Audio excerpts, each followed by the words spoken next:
Hør her. Rockstar er meget klogere, end vi tror. Det har noget at gøre med, som I kan se, Red Dead, etteren, men også toren.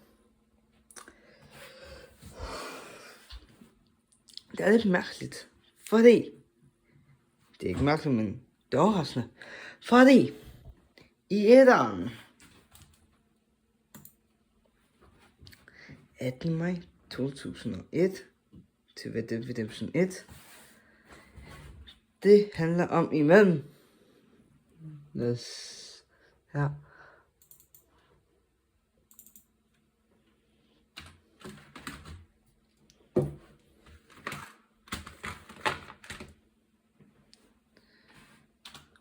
Lad os få se her.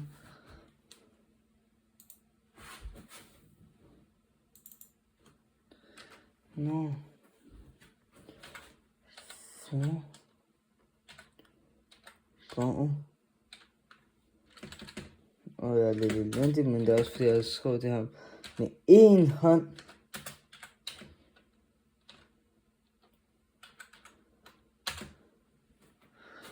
Hvor?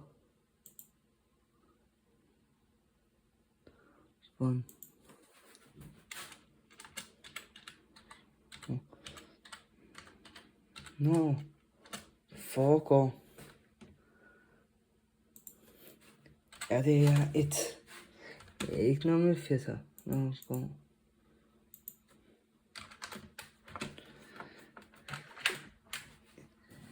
Det står så ikke. Jeg er en grund til at se. Men hvis vi gør sådan her, hvis mere, så måske ikke kommer til. Nej, okay. Det handler om, hvornår foregår i 1900. Ja. Det er så ikke rigtigt. Det ved jeg. Jeg ved, hvornår det foregår. Det foregår imellem 1911 og så frem. Så 19 til det 20. Men 1911 og frem. Men ikke til 20. Det er forkert. Ja, og se. Ved overgangen fra det 19. til det 20. århundrede. Det passer ikke. Fordi århundrede, så skulle det jo være år 100, nej, ja okay, 1900 til år 2000. Vi er i det 2000, og det her foregår i cowboy-tiden, da der ikke engang var biler, og i 20'erne var der biler. Det her foregår altså i 11. Så lad os se om det her er etteren. Lad os se om toerne har haft. Ja, 1999 til 1907. Der er 2 dele. Der er chapter 1, chapter 2, chapter 3, chapter 4, chapter 5, chapter 6. Det er epilog, og det er epilog 2. Det er epilog 1 og 2 spiller man som... Nej, forkert billede. Ham her. John Marston. Og det er altså i toren. I chapter 1, 2, 3, 4 og 5 spiller man som... I kender nok. Men her er det mærkeligt. Fordi i etteren foregår jo efter toren. Men for eksempel, jeg har lige en video her. De har perfekt lagt så meget op i etteren. Har de så meget listet op, så passer så meget til toren. De har lavet noget mindre i toren, så de nemt kan lave træerne i det samme princip. Så de kan lave træer før toren sker. Og jeg har lige fundet her, når man møder Bill, som er med i gangen. I RDR 2 spiller man jo som personen, og personen skal man så hjælpe gangen. Hvor for eksempel John, ham her, og Arthur, eller jeg kan ikke udtale hans navn, Arthur, hans navn. Han er med. Javier, det er som et J, men udtales med H. Dodge, Bill, Sandy, Abigail og Jack. Det er bare nogle af dem. Dem, der er med i etteren af hvad jeg ved, er Dodge, John, Abigail, så også onkel, så Dodge, John, Abigail, Jack, onkel, Bill og Javier. Og så Agent Watts og Milton, jeg kan ikke huske, hvad fanden af dem der. De er med. Men så splitter den op i tårnen. Men så sker der det, at i etteren handler det om, at man skal fange de resterende for gangen. Der er noget, de har misset, men det fortæller jeg senere. Her får I bare høre det på, hvad Bill har at sige. Og det passer faktisk meget godt. Bill, I've come for you. Bill Williamson! Come out here right now! Go away now, John. Don't make me kill you. Nobody needs to kill anyone, Bill. You must think I was born yesterday. You always did think I was an idiot. Det der, det er John. That ain't fair, Bill. You were as my brother. I've come to try to save you. Og det er Bill. Der. Og så hans mand. Der You og der. look like I need saving. Bill, please. They want to kill us all. I can help you. Well, you never tried to save me before. You only seemed to save yourself. Bill, I implore you think about this. You implore me? You implore me? You always were one for fancy words. Well, things are different now, John. Now I'm in charge. No more Dutch. And no more you. Implore. I implores you to go back and tell them to send someone just a little bit more impressive next time. Og det er for at møde det jeg ved. Oh. Poor Jim. Jeg ved ikke, hvad der sker nu. Men det lader vi også på være. Fordi det er ikke vigtigt. Ifølge det her. Så I hørte, så er han no more, I'm in charge. No more Dodge. And no more you. No more you. Lægger vi til siden. No more Dodge. Det kunne også tydeligt på, at han har arbejdet for Dodge. Det har han. Han har jo arbejdet for Dodge i gangene. For eksempel, hvis man kigger her. Dodge. Arthur, eller fucking nu også hans navn. Der er Jonas. Og Arthur og Dodge. Men der står, at det er Epilogue to Muscle Project Combat. Det kan ikke passe. Fordi der død. Ham her, Arthur, eller hvad fuck han nu hedder. er død i chapter 6. Når chapter 6 er færdig, så står det epilog, og så altså det her sker, og det her sker i det epilog. Dodge ser man kun en gang i det epilog, og det er i missionen. Bill Charles, Dodge, Arthur, Javier og Bill. Men Dodge sagde også på et tidspunkt, når han dør, at han... Lad os lige se her. Jeg har ikke set den her udover i short, så D-U-T. Ja. Dodge.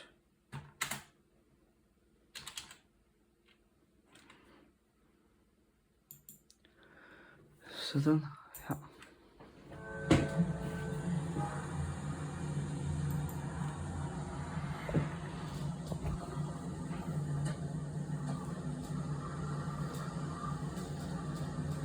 Hello again, John.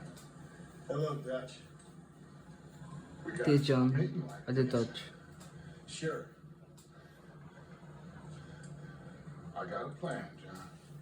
You always got a plan, Dutch. This is a good one. I don't doubt it. We can't always fight nature, John. We can't fight change. Can't fight gravity. We can't fight nothing. My whole life, all I ever did was fight. Then give up, Dutch. But I can't give up neither. I can't fight my own nature. That's a paradox, John. You see? Then I have to shoot you. When I'm gone, they'll just find another monster. They have to. Because they have to justify their wages. That's their business.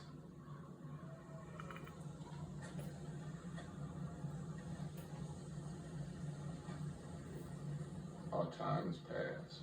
Yeah.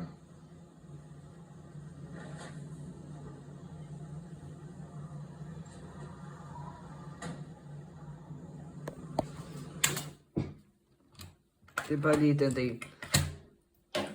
Jeg har en plan, John.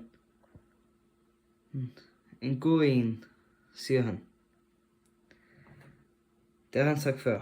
Det ligger ud til siden. Så siger John, du har altid en plan. Det passer lige ud. Så det her er bare, fordi jeg har spurgt den her. Den mærkeligt nok. Så følte jeg, at de lavede Red Dead Redemption 2's historie, før de lavede etterens, altså Red Dead Redemption. De lavede Red Dead Redemption 2's historie, og så lavede de Red Dead Redemption 1 historien, og så lavede det om til spil, og så over 4 år senere kom ud med toren. Men det er ikke sandt. Vi kan også se, når udkom i oktober, og når udkom den 18. maj 2010, og hvad det var den 26. oktober 2018. Maj kommer før oktober, hvilket betyder, at jeg gik lige over et år. Eller hvad, er det ikke under 2? Er det ikke under eller over? Det er også lige meget, i hvert fald. Det var bare det. Så, vi ses. Nå ja, jeg har lige en ting. Hvis der kommer en video før den her, hvor jeg siger, at det er den første video, fordi måske bliver det den første video, og så bliver den første video. Hvis det er den, så skal I bekymre jer. Men, hvis det er den her, så bare ignorer det med, at jeg siger, at det er den første video. Fordi der er det også ikke. Men jeg tænker, at den her kommer op først. Men, jeg tænker bare lige. Ja. Og jeg vil virkelig godt have et af. Og faktisk på rabat lige nu, hvis man gør sådan her. Det her, det er på PC'en, og jeg har min PlayStation 5 med Doom's Age controller for et par, for 1.500, hvis vi går herind. For helvede. Hvad er det? Og jeg har forudbestilt det, og jeg har ikke forudbestilt den originale. Jeg har forudbestilt. Det er Lux Edition, der udkommer om 55 dage. Eller hvad? Er den her 16? Der er 1 minut i 16. Jeg kan jo ikke se det der. Ja, fordi den udkommer den 16. Den udkommer den 21. oktober kl. 16. Jeg har styr på det, og det er dansk tid. Jeg har styr på det. Så. Ja. Det glæder jeg mig også til. Men det var ikke det, vi skulle kigge på. 40 freaking procent rabat. Eller er det til den 31. Fuck, der er kort tid. Vel ikke. Oh shit. Hvis jeg skal have rabat, skal jeg tjene cirka.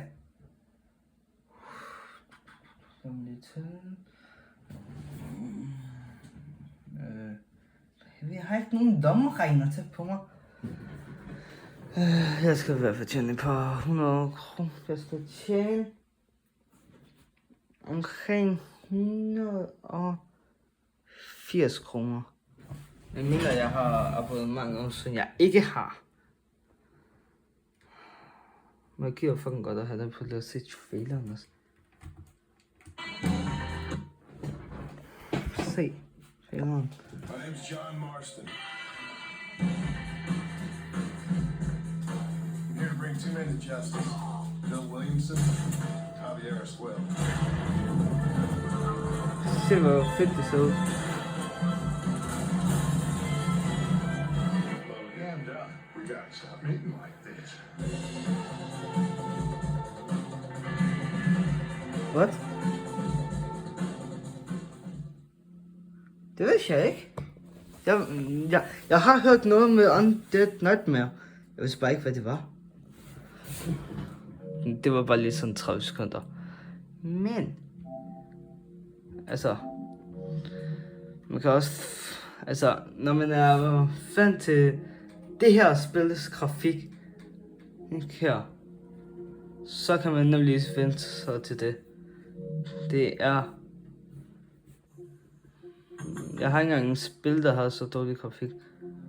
Jo, men, altså selvfølgelig med det, men stadigvæk, det er fucking dårlig grafik. Altså, det tager ikke så lang tid, så. Og det er Sly Cooper. Jeg skal have PlayStation Premium for at kunne spille det. Det koster cirka 120 om måneden for Premium. Hvis I køber det en gang om måneden, er også billigt. Men oprindeligt er det til PS3. Men ja, jeg har super meget lyst til det. Men det her, det er også den nyeste Thief in Time. Eller 20 i tiden. Det er faktisk okay, men det er fucking svært. Jeg kan huske, den første boss fight, det tog mig lidt tid, og de andre. Det er forskellige tidspunkter i det, og så, ja, boss fight i hver af tiderne. Nogle af dem er sværere end de andre. Så den sidste er faktisk en af de nemmeste.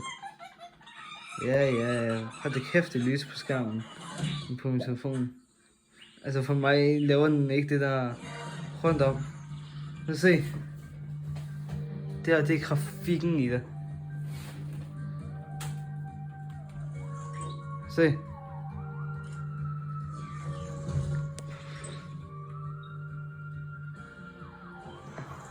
Se.